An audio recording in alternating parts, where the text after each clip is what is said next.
Welcome to Bible Slash Chat. Jason, hi. Stop. No, it's recording. Don't say stop. It's recording. Why are you doing this? Why are you so rebellious? Okay, we're going to ask a question here that just came up in a little discussion here in the office.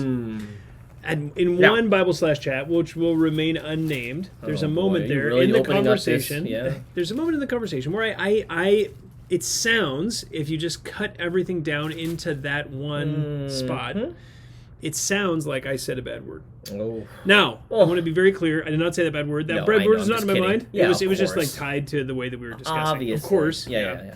But it sounds like it. Yeah. So let me just ask you this, which we're not gonna name the names. We're not gonna throw that in there. But Obviously. let me ask you this. Oh, okay. What would we say about bad language? What does the Bible say about bad language? Is it, I mean, and there's a whole category of things here. Like what counts as bad language? Should we watch movies with bad language in it? I mean, there's all sorts of things. How do we deal with those things? So maybe let's talk. We can banter a little bit. Yeah. No, absolutely. I think, in one nutshell, we would say I don't think Christians should personally use bad language. Yeah.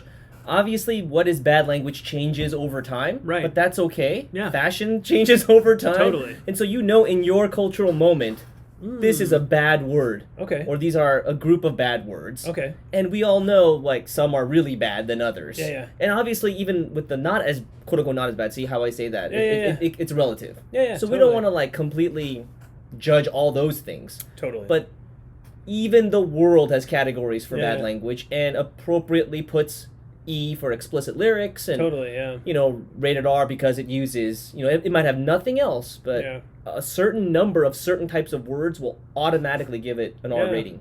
Which is fascinating, actually. Yeah, right? The world even does morality. that. Built into that, which I think is just, And the culture even, like you were saying, the culture can even rank those words. That's fascinating. For sure, yeah.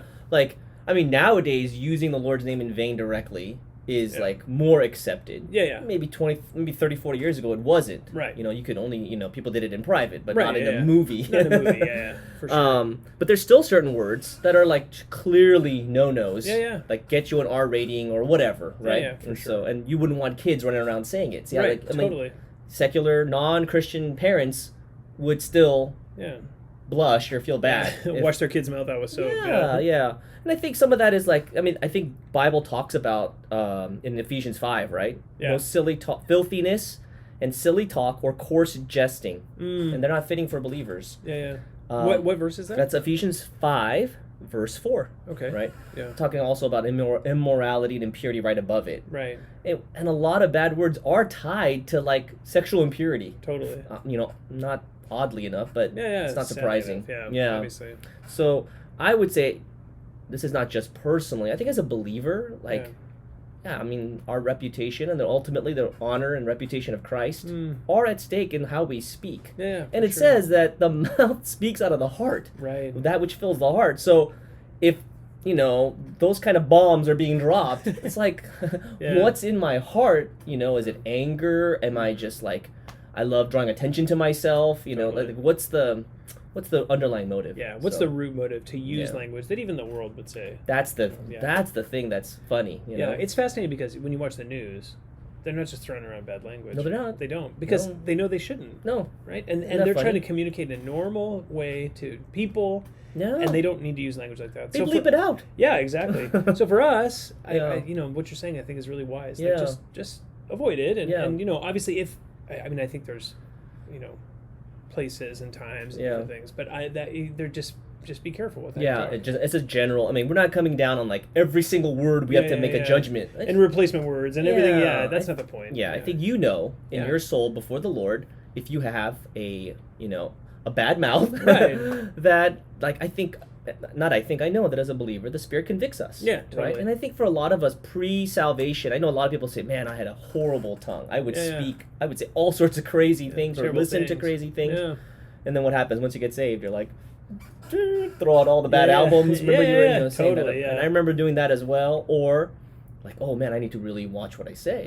Yeah, and that's the Spirit's work, And again, without judging every single category, for but sure. I think I know, we know, the world knows. It's really funny when we were in India, that there are words in Hindi that are bad words. Okay. And you hear the word, and you can repeat the word, and it means it's actually meaningless to you because it's just a word, and it's a word in another language, so it doesn't necessarily have all those cultural connotations connected to it. Yeah.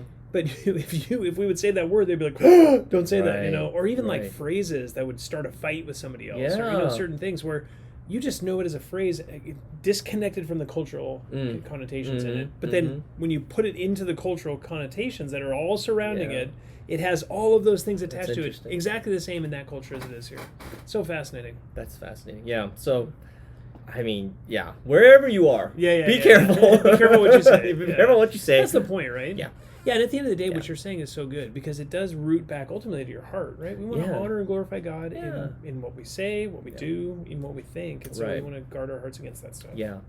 So tied to that, like, maybe personal take, general counsel about movies. Let's say TV shows with. This has nothing else. Yeah. Okay, so that's the impurity stuff is not there. Yeah. But it's just language. Yeah. You know, how would you think through that? Yeah, I think we think similarly, but yeah. I would say just to be guarded. Like it's really an issue of your heart, right? Yeah. I mean, you can hear bad language everywhere. Just go sit in a Starbucks sometime and listen to the conversations around you, and you'll hear plenty of bad words. Go to school. Yeah, go to school, go to work, go anywhere, and you're going to hear it, except here, because we work together. And though you you do not swear like a sailor, which is good. Yeah, no, I think in most contexts you're going to hear bad language, right? Yeah, and you're going to hear it everywhere pretty consistently. Yeah. So then the question is, do you choose to put yourself in front of something that has lots of bad language in it? And then I would just say, be cautious with your own heart. You know your own heart, and you're able to discern those things. Are you able to watch it and not have it be a temptation to you to say certain things or to verbalize certain things in certain ways? Yeah, if that's the case and you're able to guard your heart against it, then I would say you probably have freedom. It doesn't. The Bible doesn't necessarily command that you not observe those things happening.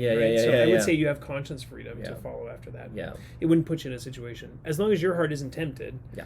It wouldn't put you in a situation. And you would only know that ultimately. Yeah, and only you can answer that question, which is okay, right? That's how it should be. Yeah, and I think as a believer, again, to go back, like the Spirit convicts. He's convicts us. Totally. So we're watching all this, and it's quote unquote not a bad movie, even if it's like a historical war movie, clean every other way. Oh yeah. But bad. There's some bad words being thrown around, and if it really bothers you, what would you say to that shut it off brother? Right away. Yeah. Right? If the Spirit convicts you, that's your conscience telling you something, you need to shut that off right away. You don't need to be watching that right now. Exactly. Yeah. I would agree. I would say okay. that. Yeah. Got it. Yeah. Okay. Good.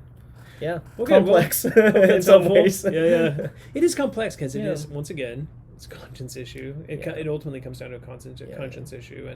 And then when it comes to what you're watching and observing. No, I know what you mean. When it comes to what you're saying, I think there are very specific commands, And it's fascinating that the Bible Paul doesn't say don't use these words. No, he doesn't. Which is so helpful. He just opens it, and it's very open-ended, so that cultural applications of that come into play. And it's just the wisdom of God, right? Amen. It allows those to be applied cross-culturally. Right. So that's really pan-culturally. Yeah, anyway. No, I'm just kidding. Whatever. Why is it always in with an insult? Good. An insult. Well, wholesome words. You might not say bad words. You're just good mean. job, brother. You're just mean. No, I'm just kidding. All right. Well, thank you. Hope that's helpful for you, Jason. Done. We're gonna. Goodness sakes. Let's build each other up. Yeah. Whatever, man. Okay. Well, anyway, thanks so much. We'll see you on the next one.